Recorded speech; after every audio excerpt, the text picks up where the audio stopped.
Hi, I'm Bob Cundiff, your president, and I'd like to spend a few moments with you reflecting on the title of this stewardship campaign, Building for Eternity.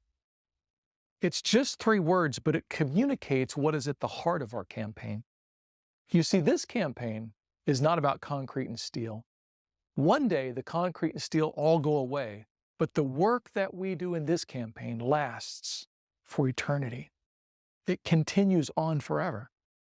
What we are doing here is so much bigger than the third dimension work of simply erecting a structure. What we are doing here is fourth dimension work. It's spiritual work, and as such, it reaches into eternity. Now, we have long needed a sports facility at Camp Mohaven, a gymnasium that will serve us on rainy days or cold days, or when the sun goes down. But this building will also serve as a multifunction space, a large meeting space for our young people. I recently attended a youth function in which 600 young people were crowded into the cafeteria of the camp, and it was an affirmation that this project is coming right on time. This facility will accommodate groups of that size and more. It will extend the season for the entire camp and allow churches, schools, and other groups to experience the blessing of Camp Mohaven literally on a year-round basis. In addition, the building will become the new home of an extended camp meeting experience for our conference. We intend to develop Camp Mohaven so that we can host a full 9-day camp meeting. The new building will be followed by a new RV campground and a later phase for new cabins that will increase the capacity of the camp in a way that will not only bless our young people, but will allow us to bring our entire conference together. There's something special about our whole conference coming together for worship, for celebration, for vision casting, for telling stories, and for recounting God's faithfulness among us the preceding year. Tanique and I are making a sacrificial commitment to this project because we have experienced a deep conviction that God is in this and that He wants us all to press together in this project, not just to build a building, but to build for eternity. Good morning. My name is Ted Huskins, and I want to thank you for inviting me to be a part of your worship service this morning. Already you've heard the vision for building for eternity, and isn't it an exciting vision?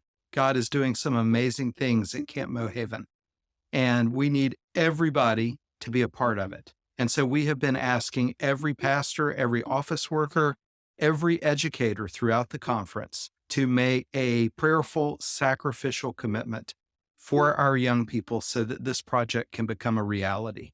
And so the question that comes to your mind is, well, what is a sacrifice? You know, the Bible is full of stories of sacrifice. We think of Abraham sacrificing Isaac. What a huge sacrifice. He loved Isaac more than anything in the world.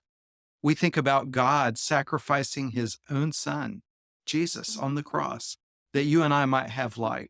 The children of Israel considered sacrifice incredibly important, and so should we.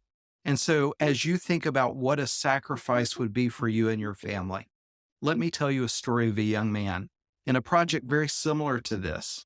This young man was 17 years old, and he made a commitment of $17,000. When we went to talk to him about it, I said, you know, that's a big sacrifice for a young man. How do you think God will make that a reality?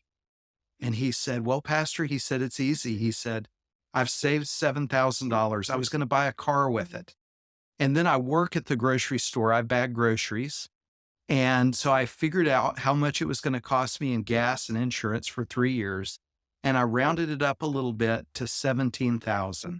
And so that's my commitment. Instead of buying a car, putting gas in it, and paying for insurance, I'm giving the money so that God's project, God's vision, can become a reality. As you pray, the Lord will reveal to you what a sacrifice might be. He may want you to give a car, an antique automobile, a coin collection, or maybe He just wants you to give from your savings or your salary on a monthly basis. However the Lord inspires you to give, please know that you won't be alone. Every employee, every member in the conference will be giving sacrificially and generously to make this project a reality. Thank you, and may the Lord bless you.